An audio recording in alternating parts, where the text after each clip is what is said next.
She was already burning, but she was still guarding something. By the time Marine Mason Cole reached the old Harlow K9 barn, flames were crawling up the walls, and the firefighters were shouting for everyone to stay back. Then he saw her through the smoke. A German Shepherd K9, half collapsed in the ashes, her sable coat scorched, her amber eyes fixed on him like she had been waiting for one man brave enough to understand. "Leave her," someone yelled. "That roof's coming down." But Mason heard the sound beneath the fire, a thin, broken whimper that didn't belong to the dog in front of him. He ran in anyway. Raven's collar tag was blackened, but one word still showed: search. Mason wrapped his jacket around her and tried to lift her, but she snapped weakly at his sleeve, dragging him toward the back wall. That was when he saw them. Tiny paw prints in the ash, circling once, then vanishing beneath a collapsed trapdoor. Mason froze. Raven wasn't trying to escape. She was giving him a mission. The roof cracked above them. Smoke swallowed the room. Mason dropped to his knees, dug into the burning debris with bare hands, and whispered, "Show me, girl." Then, from under the floorboards, something breathed. El brûlet déjà, mais el gardait encore quelque chose. Dans la nuit froide du Kentucky, l'ancien Grange Harlow dressait sa carcasse noire about d'une route de campagne, à 12 miles de la ville la plus proche. Entouré de champs humides, au le vent faisait plier les hautes herbes comme un mer sombre. Les gyrofères rouges glissaient sur la pluie fine, sur les flakes, sur les visages tendus de pompiers, et chaque éclat de lumière transformait la fumée en rideau de théâtre, a paix, vivant, presque silencieux. Mason Cole n'était pas sans erreur là. Il rentrait d'une cérémonie pour anciens marines, seul dans son pick-up, avec encore sur sa veste l'odeur du café tita et du cuir mouillé. Il avait quitté la base depuis longtemps, mais il marchait toujours comme un homme qui écoutait le sol avant d'y poser le pied. 37 ans, la peau claire marquée par le soleil, les épaules larges, le regard grivert de ce que ont appris à rester calmes quant à le. Mon cri. Cette nuit-là, portant, si n'y fut pas le feu que elle hérita. Ce fut un son, pas un hurlement, pas un aboiement, quelque chose de plus fragile. Un souffle brise, tire du fond de la grange, comme si un vie minuscule frappait encore à la porte du monde. Mason freina si brusquement que les nous glisseront sur le gravier. Devant lui, les pompiers encerclaient le bâtiment à distance, lances prises, silhouettes pinchies contre le vent. La grange n'était plus qu'un vieux squelette de bois. SES mercevails par un lumière orange que battait derrière, les planches comme un cœur malade. Un pancarte pendait de travers près de l'entrée, noirci par la fumée. Harlow K9 training barn. Mason la let un fois. Pousse un second. Son estimac se Sarah. Les le d'entraînement K9 avant tout la même odeur dans sa mémoire. Metal Freud, toile sire, sueur, discipline, confiance. Il connaissait cette promesse-là. Un chien de travail n'y quittait pas son poste. Pas tant qu'il croyait que quelqu'un avait encore besoin de lui. Un pompier lui barra le passage en levant la main. Monsieur, reculez. La structure est instable. Mason n'y répondait pas tout de suite. Il fixait l'ouverture de la grange. Là où la fumée relate in vagues apaces. Pendant un second, Illinois crut revoir un autre porte, un autre bâtiment, un autre nuit, quel part trace loin de ces collines mouillées. Un mission de routine, un entrepôt de carburant, un camarade dont la voix était perdue dans le fracas. Depuis ce jour, Mason évitait les flammes. Il évitait même les feux de cheminée, les barbecues, tout ce que faisait craquer le bois dans l'air. Mais cette nuit-là, la paire n'arriva pas seule. Elle amena avec elle une vieille phrase, gravée trop profondément pour mourir, on any les personnes derrière. Alors le son revint. Plus faible, plus net. Mason tourna la tête vers le pompier. Il voyait quelque chose là-dedans. Le pompier secoua la tête. On a déjà appelé. Le propriétaire est mort l'an dernier. Le site est abandonné. Mason fit un pas. Le pompier attrapa son bras. Écoute-moi, le toit put lâcher dans un minute. Mason vit alors le détail que personne n'y regardait. Sur la porte latérale, la chaîne pendait encore. Le catanas initate pas tum su lachala. I elevatate accroche de l'extérieur. Sun souffle ralentit. Su initate pas seulement un vieil grange prise par les flammes. Quoique un avate firme un port derrière un être vivant. Il retire d'ausement son bras de la main du pompier. Pousse, sans éclat, sans bravade. Illinois prit un couverture humide posé près du camion et la serra contre son visage. Lâchala le frappa au vent même tu il atteint l'entrée. Elle innovate reine d'héroïque. Elle mordate. Elle repassate. Elle cherchait à convaincre le corps de faire demi-tour. Mason avanca quan meme. A l'intérieur, tout était rouge, noir et gris. Les stalls s'alignaient comme de chapelles brisées. Les seaux renversés fumaient sur le sol. Et de morceaux de foin humide calain aux bots. Chaque inspiration avait le gout amer de la cendre et de la pluie. Mason plissa les yeux, appela un fois, d'ausement, comme on parle à un enfant réveillé par un cauchemar. Hey, je suis là. D'abord, reine any bouhea. Pousse, pres du mort du fond. Un fermi esse de tacha de l'ombre. Un German shepherd. Un femelle. Grande, amaigri, le poil sable assombri par la suea. Un épaule marqué par la chala. Les pattes tremblantes mais encore plantés au sol comme si, elle gardait une frontière invisible. Ses oreilles étant bases, sa respiration courte, portant ses u ambers ini demandant pas pity. Ils donnant un ordre. Mason sentit quelque chose se ficherer en lui. Les chiens de travail ini regardant pas comme si sans raison. Ils approcha lentement, paume ouverte. Facile ma belle. Je n'y vais pas te faire de mal. La chienne n'y recula pas. Au contraire, elle fit un pas vers lui. Chancela, pousse esserita devant un stall à fondre. Otter de son cou pendait un plaque tordu, en moitié noirci. Mason essuya la suea avec son pouce. Il n'y put lire chuan mot. Raven. Indécis, presque face, search K9. Raven. Le nom semble passer dans l'air comme un prière court. Mason glissa la couverture otter d'let, tinta de la solever. L'etat plus légère chuel orate du l'être, fragile sous la fureur, mais au moment où il velut la tire vers la sortie, il planta d'ausement. Ses dents dans ses manches. Pas pour blesser. Pour retenir. Mason s'immobilisa. Raven tira encore, faible, obstiné, vers le fond de la grange. Dehors, quelqu'un cria son nom. You put être seulement un avertissement. Le bois craquois audacious dieus. Un pluie de poussière chaude tomba entre ses épaules. Mason regarda Raven, pousse la direction chuel indiquate.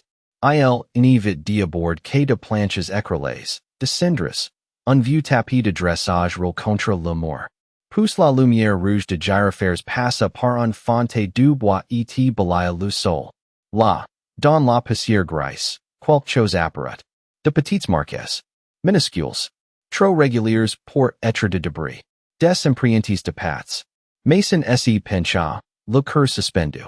Elles formaient un cercle près de Raven. Pousse avançant vers un trap presque invisible.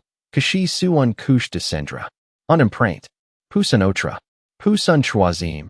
Plus petit encore, comme si un souffle avait marqué la avant de disparaître. Mason comprit alors pourquoi Raven innovate parfois. Elle n'y protegit pas un bâtiment. Elle n'y protegit pas son propre corps. Elle protegit si tu avait réussi à cacher quand le monde otter d'ls était mis à brûler. Il posa un main sur le sol noirci. Sous les planches, presque noi par le grandement de la grange. Illinois intended un brood si. Fable chuel aurait pu l'inventor. Un super. Un souffle vivant. Raven leva les yeux vers lui. Dans si regard. Illinois n'y avait ni panique ni supplication. Seulement un confiance immense, déraisonnable, déposé entre les mains d'un étranger. Mason sentit sa gorge se serrer. Lâche la montate. Le toit gémissait. Les hommes criant dehors. Mais tout cela s'éloigna. Il n'y resta que la chienne. Les impriantes. Et cette petite respiration cachée sous la cendre. Mason posa sa veste sur Raven. Semit à genoux devant la trappe. Et commença à cruiser avec ses mains nus. Mason dug through the ash as the old barn breathed around him, every beam above groaning like it had one last warning left to give.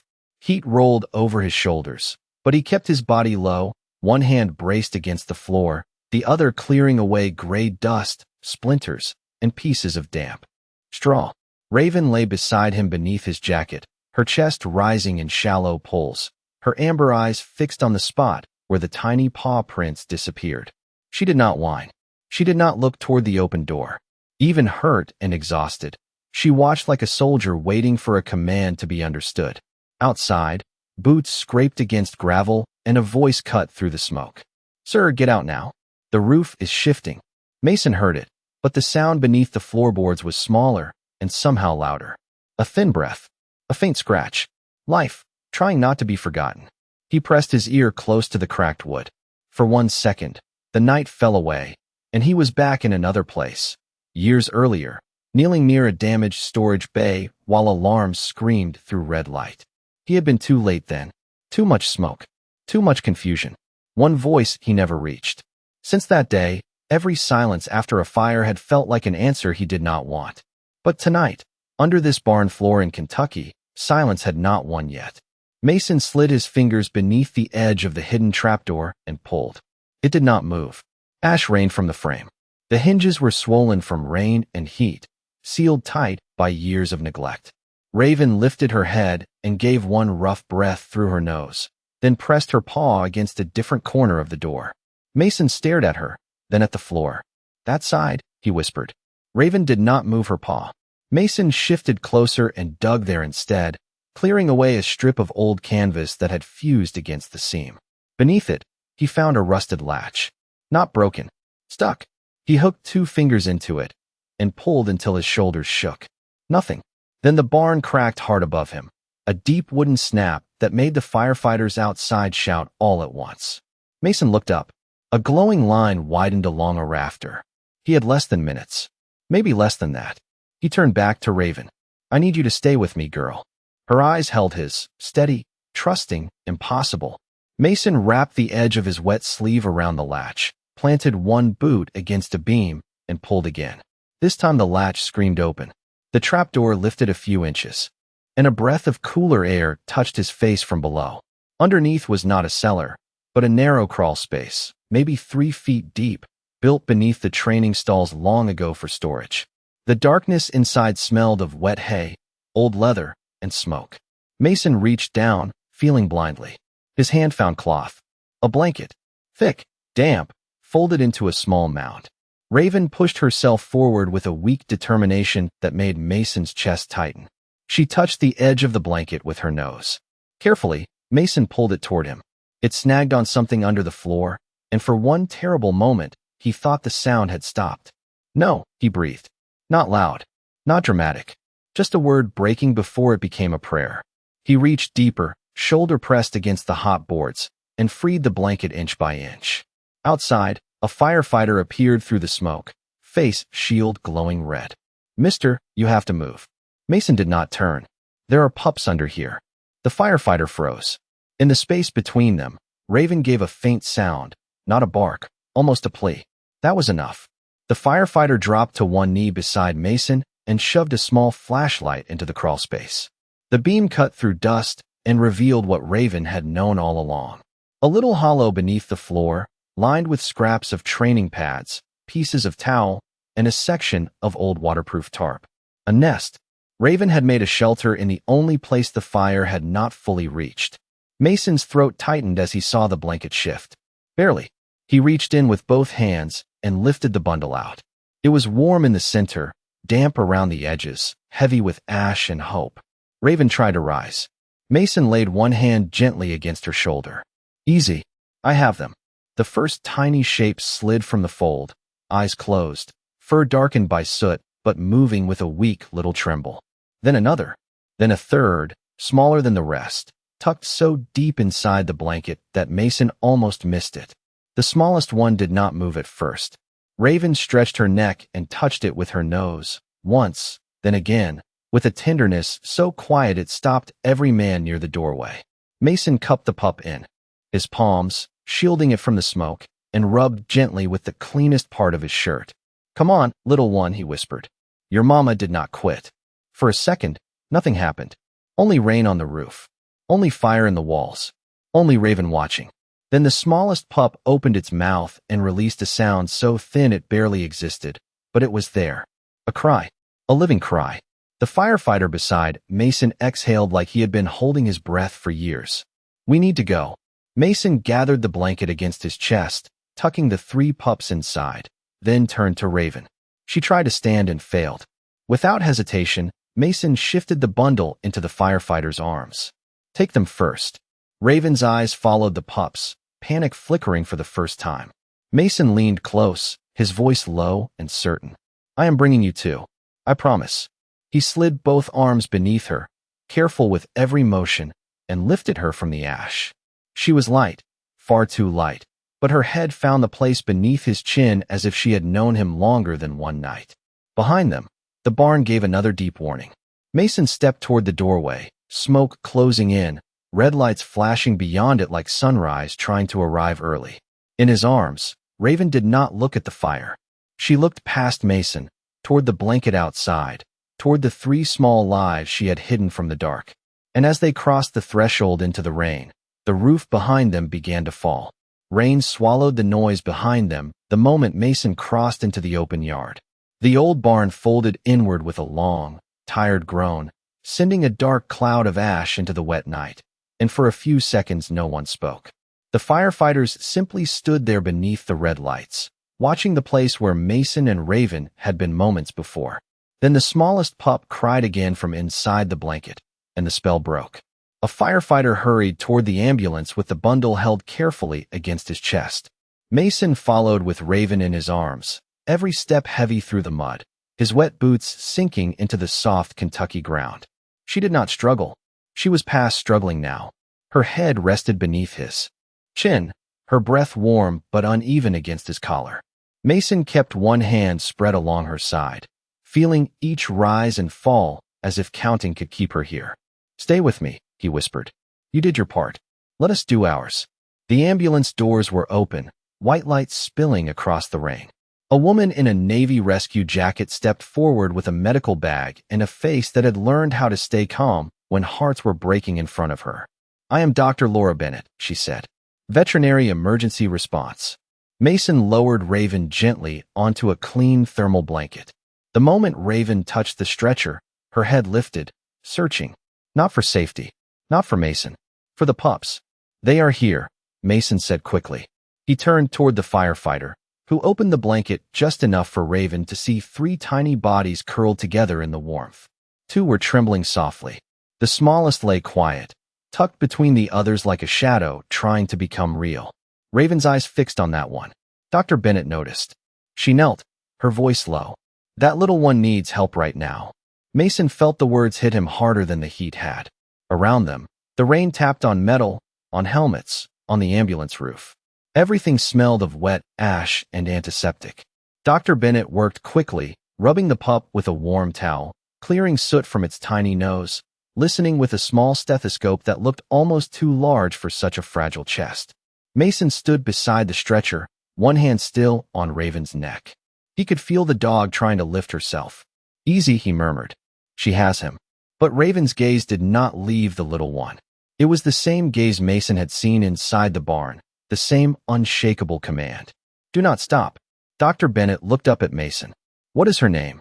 "Raven," he said. "Search K9. The veterinarian glanced at the burn tag Mason had slipped into his pocket before carrying her out. Something changed in her expression, a quiet respect. Then she knew exactly what she was doing. Mason did not answer. He watched the smallest pup, watched the towel move, watched Dr. Bennett's hands circle gently but urgently. The pup gave no sound. For one cold second, Mason felt the old silence return. That terrible space after every effort, when the world seems to hold its breath and decide whether mercy will arrive. He saw the storage bay again, saw red lights on concrete, heard his own younger voice calling for a friend who never answered. His fingers tightened in Raven's fur. "Not again," he whispered. Not to anyone there. Maybe not even to himself. Raven stirred. With a strength no one expected, She stretched her neck forward across the blanket until her nose touched Mason's wrist. He looked down. Her eyes were tired, clouded with pain, but steady. She was not asking him to save her first. She was asking him to keep faith with the smallest life in the room. Mason stepped closer to Dr. Bennett and took off his damp shirt beneath his jacket, leaving only his undershirt in the cold. "Use this if it is cleaner," he said. The veterinarian nodded, wrapped the pup in the dry cloth, and placed it near a portable warming pad. One of the firefighters crossed himself quietly. Another turned away, pretending to check equipment. Nobody mocked him. In that yard, under that rain, every man seemed to understand that something sacred could be small enough to fit in two hands. Dr. Bennett leaned down and gave the pup the gentlest breath through a tiny mask. Once, then again. Mason watched Raven watching. The two larger pups began to squeak, their little mouths searching blindly for their mother. Raven tried to move toward them, but her body would not obey. Mason lifted the blanket and brought them close to her instead. She touched each one with her nose, counted them. 1, 2. Then her head turned back toward the smallest. Still waiting, still refusing to surrender that third place in her heart. The ambulance light flickered against Mason's face. Rainwater ran from his hair to his jaw. He did not wipe it away. "Come on, Ash," he breathed, the name leaving him before he knew why. Dr. Bennett looked up for half a second, then backed down. "Ash," she repeated softly. "That is a good name for a fighter." The tiny chest moved, so faintly that Mason thought the light had tricked him. Then it moved again. A thin cry slipped into the night, barely louder than a raindrop hitting canvas, but it cut through everyone. Raven's ears twitched. Her head lifted an inch. The cry came again, small and stubborn, and something inside Mason unclenched so suddenly he had to grip the ambulance door to stay upright. Dr. Bennett smiled, without looking away from the pup. "There you are," she whispered. The firefighter holding the flashlight let out a laugh that sounded dangerously close to tears. Mason brought Ash closer to Raven, wrapped warm in his shirt. Raven touched the pup with her nose, and the little body stirred toward her as if pulled by a promise older than fear. For the first time since Mason had seen her in the fire, Raven closed her eyes. Not because she had given up, because every life she had guarded had answered. Dr. Bennett rose and began guiding the stretcher into the ambulance. "We are taking them to Bluegrass Animal Emergency in Lexington. It is about 40 minutes if the road stays clear." Mason climbed in without asking permission. He sat beside Raven, one hand near the pups, the other resting on her shoulder. As the doors closed and the siren began its low cry through the rain, Mason looked through the small rear window at the ruined barn fading behind them. He should have felt relief. Instead, his eyes caught something near the fence line, half buried in mud and ash. A second collar, smaller than Raven's. No tag, no dog. And beside it, leading away from the barn into the dark field, another set of paw prints. The ambulance moved through the Kentucky back roads with its lights washing red and white across wet fence posts, empty pastures, and the dark glass of roadside ponds. Mason sat on the narrow bench with Raven stretched across the padded stretcher, the three pups tucked close to her chest beneath layers of warm towels. Ash, the smallest, lay nearest to Mason's hand, his tiny body rising and falling in short, determined breaths. Dr. Laura Bennett checked Raven's pulse, then looked at the clock above the rear doors. "She stayed conscious longer than she should have," she said softly. "That kind of will does not come from training alone." Mason watched Raven's face. Her eyes were half open, following every small sound the puppies made. "It comes from love," he said. The words surprised him with their simplicity. He had spent years avoiding simple words. They were the ones that hurt most. Outside, rain streaked the windows in silver lines. The siren was not loud, just a low, steady calm moving through the hills, asking the night to make room. Mason leaned back and finally felt the ache in his hands. His palms were scratched, gray with ash around the edges, but he barely noticed. His mind was still outside the barn, fixed on what he had seen through the rear window before the doors closed. A second collar near the fence, smaller than Raven's. Another set of paw prints leading into the dark. He looked toward Dr. Bennett. There was another dog. She paused with one hand on Raven's blanket. At the barn. Mason nodded. A collar by the fence. Tracks heading toward the field. Dr. Bennett's face tightened, not with panic, but with the quiet seriousness of someone who understood how often one rescue opened the door to another. Could have been an older pup. Could have been another K9 from the property. Mason looked down at Raven. At the sound of the letters K and 9, her ear twitched. Barely, but he saw it. She knows, he whispered. Raven's eyes moved to him, slow and heavy. Mason touched the burned tag resting in his pocket through the fabric. Search K9. The title was not just history. It was still a command written inside her bones. Dr. Bennett followed his gaze. She cannot go back out there tonight. Not in this condition. I know. Mason said it quickly, because he did know. Raven had done more than any living creature should have been asked to do. She had saved her puppies from beneath a burning floor. She had held on long enough to lead a stranger through smoke. She had earned rest. But outside, somewhere behind them, the rain was falling over a trail that might disappear before sunrise. Mason looked at Ash. The pup let out a tiny sigh and pressed closer to Raven's fur. Call the fire crew, Mason said. Tell them to check the fence line. Dr. Bennett reached for her radio and relayed the message with. Clipped calm. A few seconds later, a firefighter's voice answered through static. They had found the collar. No dog yet. Tracks were visible, but the rain was washing them out. Mason closed his eyes. There it was again. The old clock inside him. The feeling that time was a door closing. The ambulance hit a shallow pothole, and Raven stirred, lifting her head with a weak sound. The pups wriggled beneath the towels. Mason leaned forward. Easy, girl. They are checking. Raven stared at him. Then she did something that made Dr. Bennett stop moving. Slowly, with effort, Raven stretched one paw toward Mason's chest, toward the pocket where her blackened tag rested. Mason pulled it out and held it in his palm. The metal was warped from heat, the edges dark, the engraved letters barely visible. Raven touched it with her nose. Then she turned her eyes toward the rear doors. Dr. Bennett swallowed. She is telling you something. Mason's jaw tightened. No, she is asking. The ambulance rushed on, tires hissing over the wet highway. For several minutes, no one spoke. The only sounds were the soft beeping of portable monitors, the pups breathing, and the rain tapping the roof like fingertips. Mason thought of the second collar, thought of the tiny prints, thought of a dog alone in a field, confused, cold, maybe waiting for Raven to return. He had promised himself long ago that promises were dangerous things. They could survive after the people who made them were gone. They could follow a man across oceans, through years, into the back of an ambulance on a road outside Lexington. But Raven had not broken hers. Not once. Dr. Bennett's radio crackled again. Bluegrass animal emergency. This is Engine 4. We have searched the immediate field. Visibility is poor. Tracks break off near the creek bed. No visual. Mason looked through the window.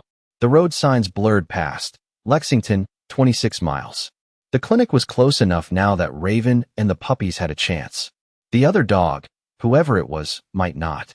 Dr. Bennett saw the decision forming before he said it. Mason. He looked at her. You need to stay with Raven. I will meet you there. You are injured. You have been breathing smoke. Your hands need treatment. Mason gave a faint, tired smile that did not reach his eyes. I have had worse nights. The veterinarian held his gaze. She wanted to argue, but Ash cried softly, and Raven answered with the faintest breath through her nose. The ambulance slowed as they reached a rural intersection where a county sheriff's cruiser waited to escort them the rest of the way. Mason stood carefully, bracing himself against the cabinet. Asked the sheriff to stop. Dr. Bennett stared at him for one heartbeat, then spoke into the radio. The ambulance rolled to a halt beneath a blinking yellow traffic light, rain pouring through its glow. Mason bent close to Raven. Her eyes opened just enough to find him.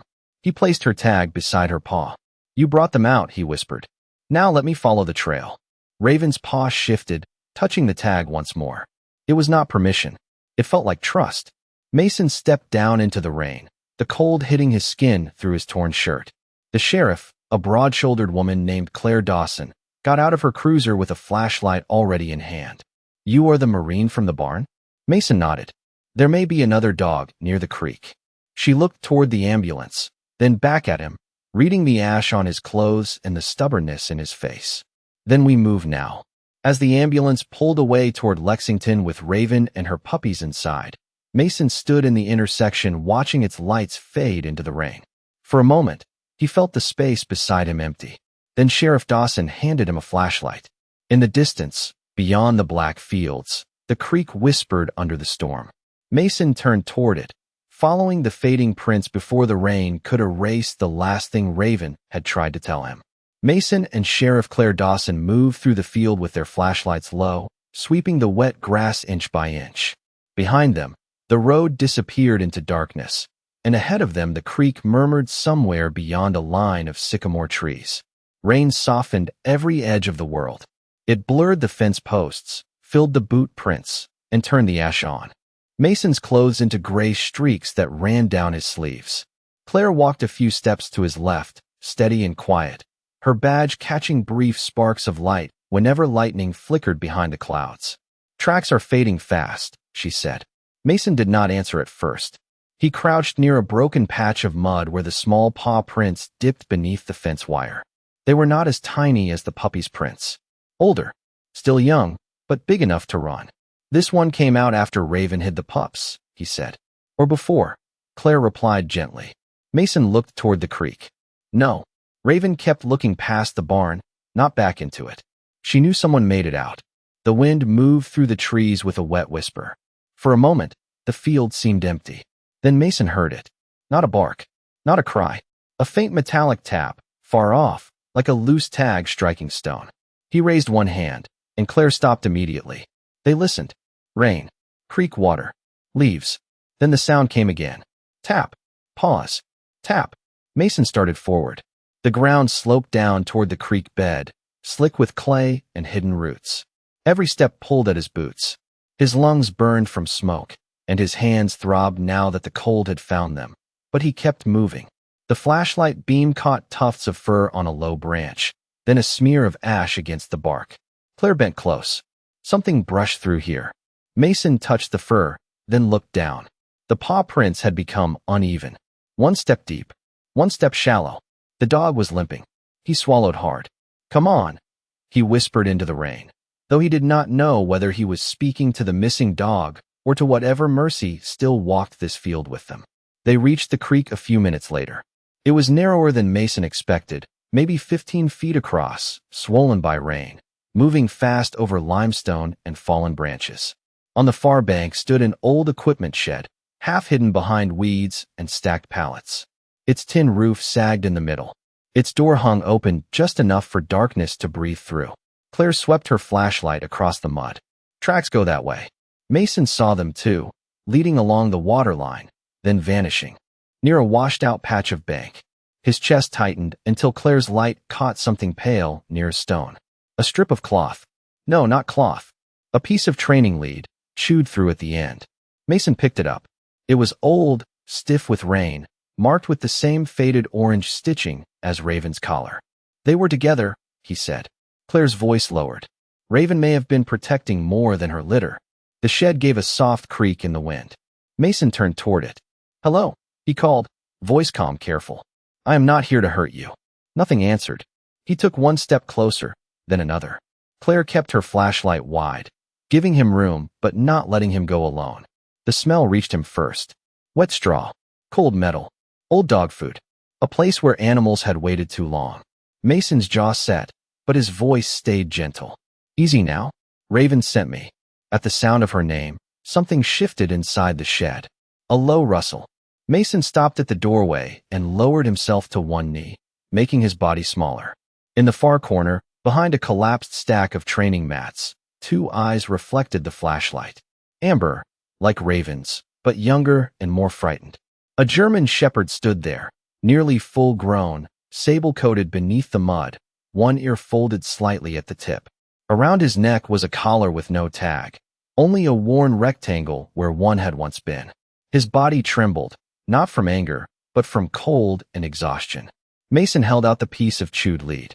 "You know Raven," he said. The young dog stared at him, then lowered his nose toward the air, catching the scent on Mason's hands, his jacket, his shirt. "Raven, puppies, smoke." The dog took half a step forward, then stopped, uncertain. Claire spoke softly from behind Mason. "What do you want to do?" Mason did not take his eyes off the shepherd.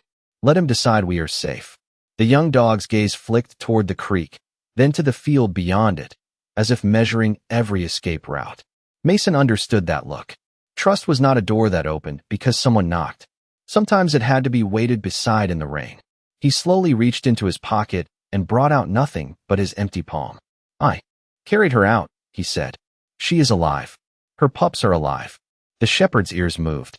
Mason's voice thinned, but did not break. "Ash is alive." At that name, impossible as it seemed, the dog gave a soft whine.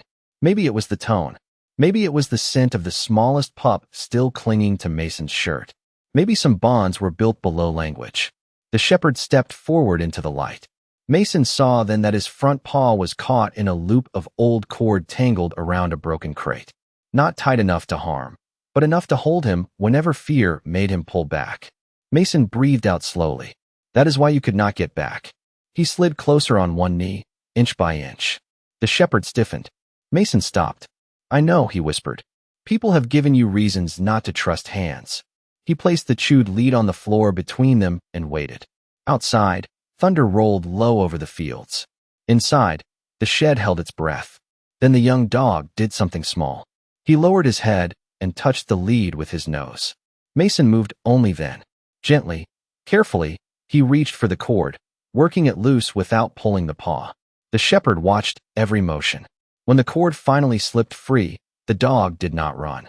He looked at Mason for a long moment, then leaned forward and pressed his damp forehead against Mason's shoulder. Claire turned her face toward the rain, giving the moment privacy. Mason closed his eyes. In that abandoned shed, with the creek rising behind them and the ruined barn hidden beyond the field, another life had chosen not to be alone.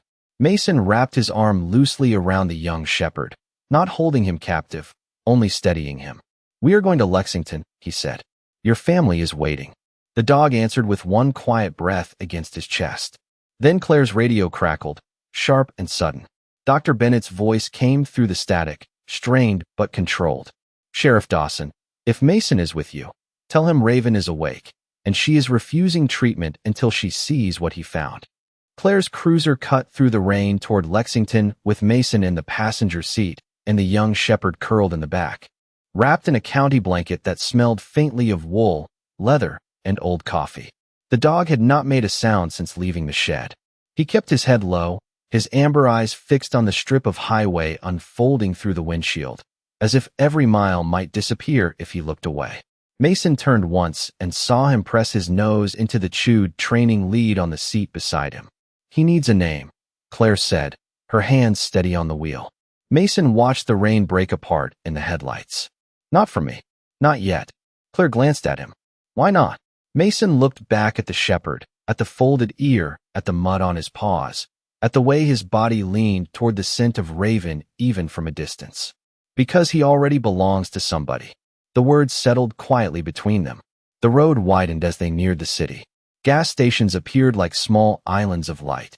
Closed diners, sleeping neighborhoods, American flags snapping wetly from porch poles. It was just after midnight, the hour when most people believe the world is resting, though Mason knew the wounded often did their hardest fighting then. His hands had started to shake from cold and exhaustion, so he folded them together and hid them in his lap. Claire noticed anyway. "When we get there, you let them look at you too." Mason gave a small breath that was almost a laugh. "Sheriff, I am not the emergency. Men like you always say that right before they fall over." He did not argue. He was too tired, and she was right enough to make silence easier.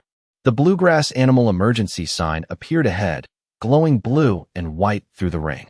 The clinic sat near the edge of Lexington, low and bright, with clean windows fogged from warmth inside. The ambulance was already there. Its rear doors stood open beneath the awning, empty now, rain dripping from the metal step. Mason felt the young shepherd rise behind him before the car stopped. The dog knew. Somehow, through steel, rain, distance, and fear, he knew. Claire parked close to the entrance. "Easy," Mason said, opening the back door. The shepherd jumped down, then paused, unsure of the automatic doors, the white light, the sharp smell of antiseptic and clean towels. Mason stepped beside him, not in front. "Your choice," he murmured. Inside, the lobby was nearly empty except for a night receptionist and a tired man holding a cat carrier against his chest. They both looked up when Mason entered, covered in ash, with a silent German shepherd at his side and a sheriff behind him. No one asked the obvious questions. The clinic had the kind of quiet that hospitals have after midnight, when voices lower because Hope is trying to sleep in the next room. Dr. Bennett appeared from a hallway, her hair damp from the ambulance ride, her sleeves rolled, her eyes alert. Relief crossed her face when she saw the young shepherd. Then worry returned. Raven is stable, but she keeps trying to get up. Every time we move the puppies away for checks, she pushes past the sedatives. We are keeping them beside her, but she is waiting for something. The young dog lifted his head at Raven's name. Dr. Bennett softened. That would be him. Mason nodded. We found him by the creek. His paw was caught in old cord, but he walked out on his own. Any sign of a tag? No. Only the collar. Dr. Bennett knelt, offering the back of her hand. The shepherd sniffed once, then looked past her toward the hallway. She stood slowly. All right, but calmly. Raven has been through a lot. Mason's throat tightened. So has he. They moved down the hall together. The clinic lights were soft but bright enough to show every footprint Mason left behind, faint gray marks on the clean floor. He almost apologized. Then he saw the room at the end of the corridor and forgot how. Raven lay on a padded treatment bed beneath warm blankets, her coat cleaned where it could be, her bandages neat, her burn tag resting beside one paw. The three pups slept against her belly in a row of tiny rises and falls. Ash wore Mason's shirt like a blanket, the fabric now warmed and folded around him. Raven's eyes were open. The moment the young shepherd entered, her body changed. Not suddenly, not wildly. Something deeper than excitement moved through her, a recognition that reached beyond strength. Her ears lifted a fraction. Her tail gave one weak tap. Against the blanket, the young shepherd stopped in the doorway. He looked smaller there, framed by white walls and the smell of medicine, mud drying on his legs, fear still clinging to him. Then Raven made a sound. It was barely a sound at all, just a low breath shaped like a name only he understood. The shepherd crossed the room in 3 careful steps and lowered himself beside her bed. He did not jump. He did not crowd her. He placed his head gently against the edge of her blanket, close enough for their noses to touch. Raven closed her eyes and breathed him in. Dr. Bennett turned away for a second, pretending to check a chart. Claire stood by the door, hat in hand, rainwater dripping from the brim. Mason stayed where he was, afraid that moving might break the holiness of it. The pups stirred. Ash lifted his tiny head, blind and unsteady, and nudged toward the young shepherd's muzzle. The shepherd froze, then gave the pup one careful lick, so light it barely moved the fur. Raven's tail tapped again. Once. Twice. Mason felt something loosen in his chest that had been locked for years. Dr. Bennett spoke softly. He may be from an earlier litter. Mason looked at the shepherd, then at Raven. Her son. Maybe. Or her partner in survival. Either way, she was waiting for him. The young shepherd rested his chin near Ash, his body finally letting go of the tension that had carried him through the field. Mason stepped closer and placed the chewed training lead beside Raven's tag. 2 pieces of the same story. One burned. One broken. Both brought back. Raven opened her eyes and looked at Mason. The trust in them was almost too much to bear. He thought of the barn, the hidden crawl space, the second collar, the trail into rain. All the small signs that could have been missed by a man too tired to listen. You did not save 3, he whispered. You sent me for 4. Raven blinked slowly, and for the first time that night, her breathing eased. Dr. Bennett touched Mason's arm. Now it is your turn. He looked at her, confused. Your hands. Your lungs. Sit down before I ask the sheriff to make it official. Claire lifted one eyebrow, and Mason obeyed. He sat in the chair beside Raven's bed while a technician cleaned his hands and placed a blanket over his shoulders. The young shepherd did not leave Raven. The pups slept. Rain whispered against the clinic windows. For a while, nobody tried to fill the silence. Then Dr. Bennett returned with a small scanner and passed it gently over the young shepherd's shoulder. The device beeped. Everyone looked up. He has a microchip, she said. Mason leaned forward. Dr. Bennett read the number on the screen, entered it into the computer, and waited. The printer hummed. A file opened. Her expression changed slowly. Mason, she said. This dog was not registered to Harlow. Mason felt the room tighten around that sentence. Who was he registered to? Dr. Bennett looked from the screen to Raven, then to the burn tag on the blanket. United States Marine Corps Search and Rescue Program. Missing for nearly 2 years. The young shepherd lifted his head as if he recognized the weight in the room. Mason looked at Raven, and in her tired eyes he saw that the story had not begun in the barn at all. Dr. Bennett did not speak again until the printer finished its quiet work. The paper slid out beneath the counter light, white and ordinary, yet everyone in the room watched it as if it had carried a voice back from the dead. Mason rose from the chair with the blanket still around his shoulders, his cleaned hands wrapped loosely in gauze. He crossed the room slowly, careful not to startle Raven or the young shepherd. Dr. Bennett read the report once, then again, her face caught between disbelief and reverence. His registered name is Atlas, she said. The young shepherd lifted his head at the sound, not fully, but enough. One ear shifted. Raven's eyes opened. Mason felt the name settle into the room like a missing piece finding its place. Atlas, a dog bred and trained to carry weight, to hold steady under pressure, to move toward the lost when everyone else saw only darkness. Search and Rescue Program, Claire said quietly from the doorway. That is federal property.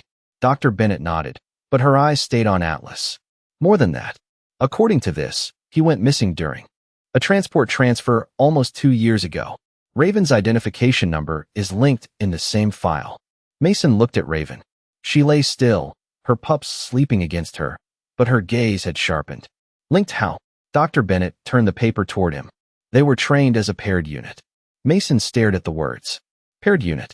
2 dogs taught to read the same signals, follow the same scent patterns, work disaster sites together, and come back only when the missing were found. The chewed lead on the blanket. The burn tag. The second collar. The way Raven had looked past the barn and into the field even while her own strength was fading. It all folded into one truth, so quiet it hurt. She had not just sent Mason to find another dog. She had sent him to find her partner. Atlas rose carefully and placed one paw on the metal frame of Raven's bed.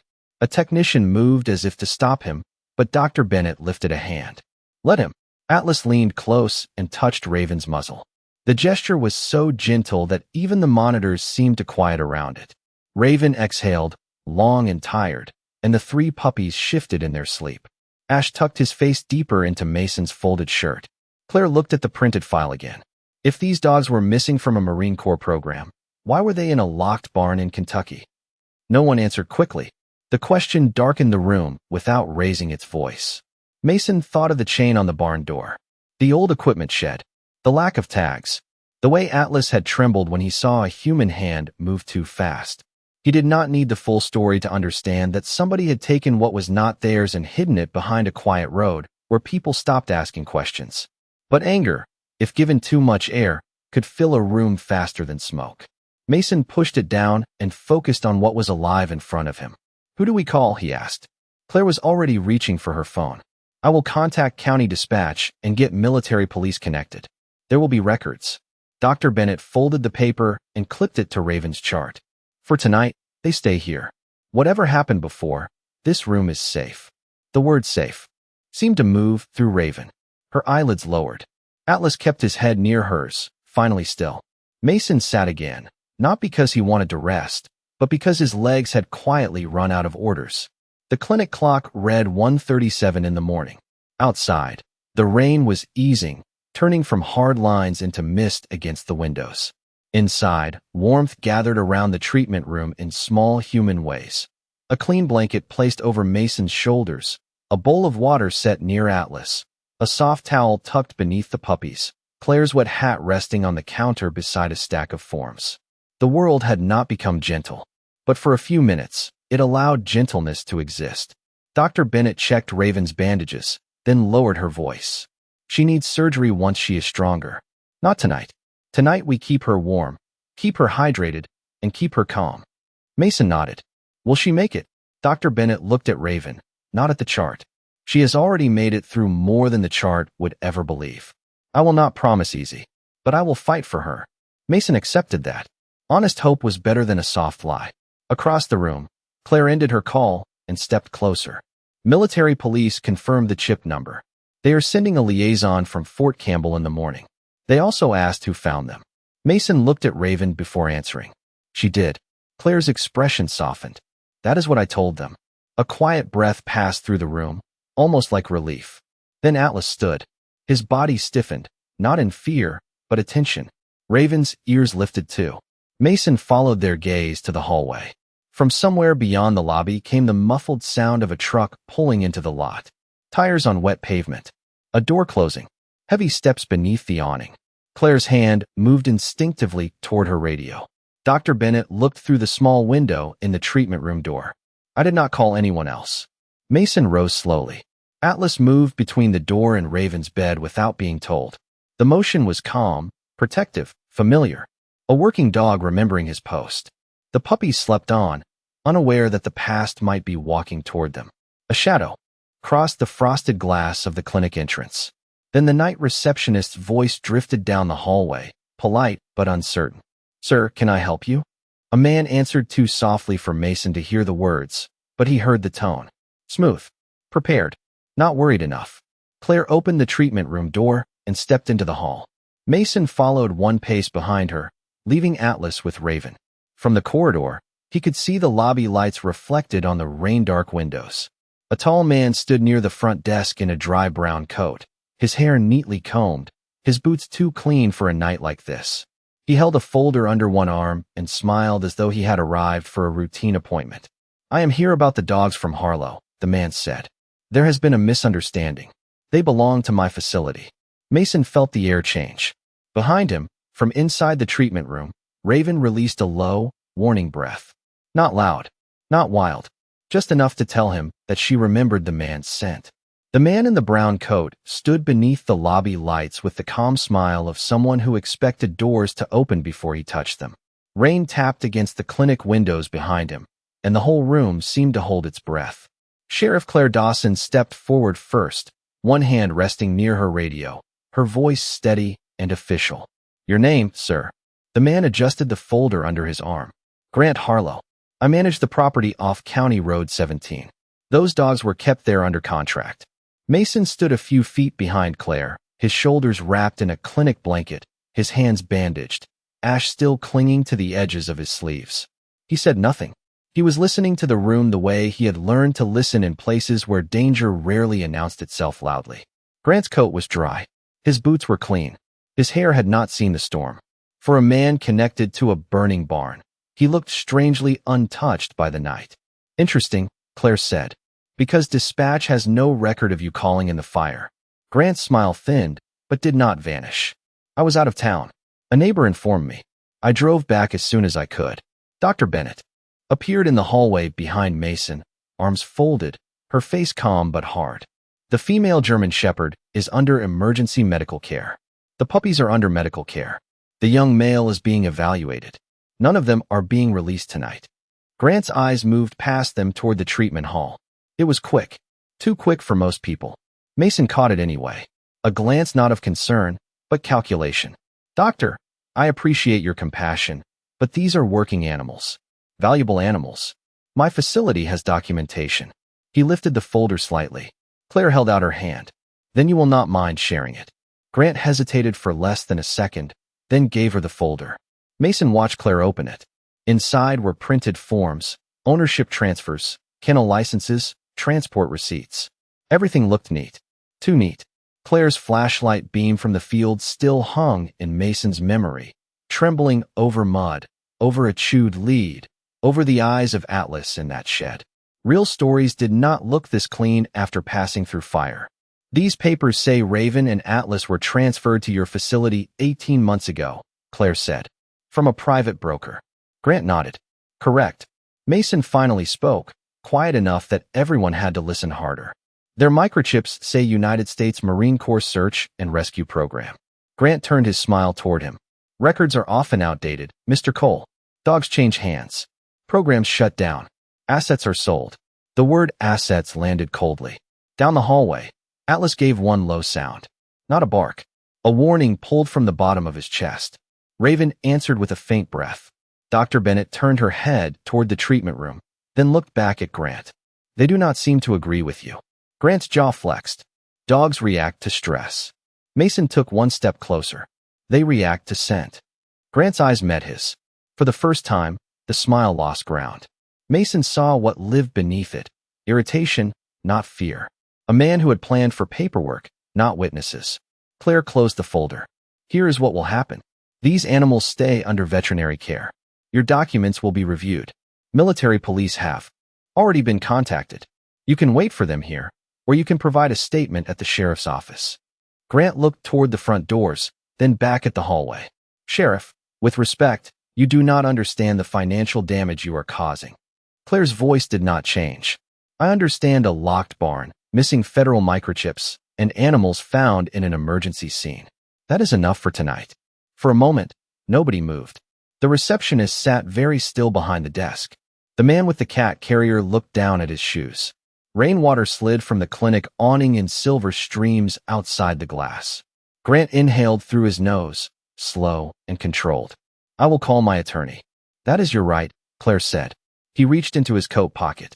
Atlas sounded again from the hallway. Mason's body moved before thought caught up, stepping slightly between Grant and the treatment room. Grant paused, then withdrew only his cell phone. He smiled as if Mason's reaction amused him. Nervous, Marine? Mason looked at him with the tired stillness of a man who had carried more than one kind of fire. No, Grant dialed, turned away, and spoke in a low voice near the windows. Claire moved beside Mason. You saw something. His boots, Mason said. Too clean. I noticed. And the papers. If he drove back as soon as he heard, why bring a perfect folder before asking if the dogs were alive? Claire's eyes narrowed slightly. Because he came for the dogs, not the truth. From the treatment room, a soft cry rose. Ash. Tiny, thin, but alive. The sound reached the lobby like a pin of light. Grant stopped speaking on the phone. His head turned. Mason saw recognition pass over his face, sharp and unwanted. He had not known about the puppies, or he had hoped no one would find them. Dr. Bennett stepped back toward the hall. Mason. He followed her quickly. Raven was trying to lift her head again, not toward the pups this time, but toward the door. Atlas stood rigid beside her bed, his body placed between Raven and the hallway. The puppies stirred against their mother, Ash tucked in the fold of Mason's shirt. Raven's eyes found Mason, then shifted toward the lobby, then down to the burn tag beside her paw. Mason understood the message before his mind had words for it. Search. Not for a missing body. Not for a lost trail. For proof. He looked at Dr. Bennett. Is there anything on her tag besides the name? She picked it up carefully and studied the blackened metal under the exam light. Most of it is damaged. Mason leaned closer. On the back, beneath soot and heat scars, a small groove caught the light. Not a scratch. A seam. May I? Dr. Bennett handed it to him. Mason pressed the edge with his thumbnail. Nothing. He tried again, gently, feeling along the warped metal until a tiny inner plate shifted. A memory came back from military gear, backup identifiers hidden inside field tags when exterior markings failed. He slid the plate free. Inside, protected from the worst of the fire, was a narrow strip of metal engraved with numbers and 3 letters. Atlas moved closer, nose trembling. Raven watched without blinking. Dr. Bennett read it aloud. MCS. Mason's breath stopped. Marine Corps search. Below it was a contact code, still clear. Not Harlow. Not a private broker. A Federal Emergency Program identifier. Claire stepped into the room just as Mason held up the plate. Her face changed. That is enough to hold him. Then the lobby door opened again, and 2 military police officers entered with rain on their caps and purpose in their stride. Grant turned from the window, phone still in hand, and for the first time that night, his face forgot how to smile.